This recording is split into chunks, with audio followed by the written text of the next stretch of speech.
શાંતિ. એક મિનિટ અરે નાયક નહીં ખલનાયક હે તું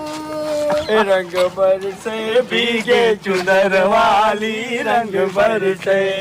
रंग बरसे भीगे चुनर वाली रंग बरसे ખરેખર ઘૂમતા કા આ ધૂળેટી જોઈ અને મને પેલી ધૂળેટી યાદ આવી ખબર છે આપણે સરપંચ ના કુવે ગયા હતા પણ ઘૂમતા કા એક મોણસ ઓછો છે ચિયો ચિયો કોણ છે આજો લીલો લીલો લીલો લીલો લીલો એ લીલો કલર કરો હરી ને લીલો કલર કરજો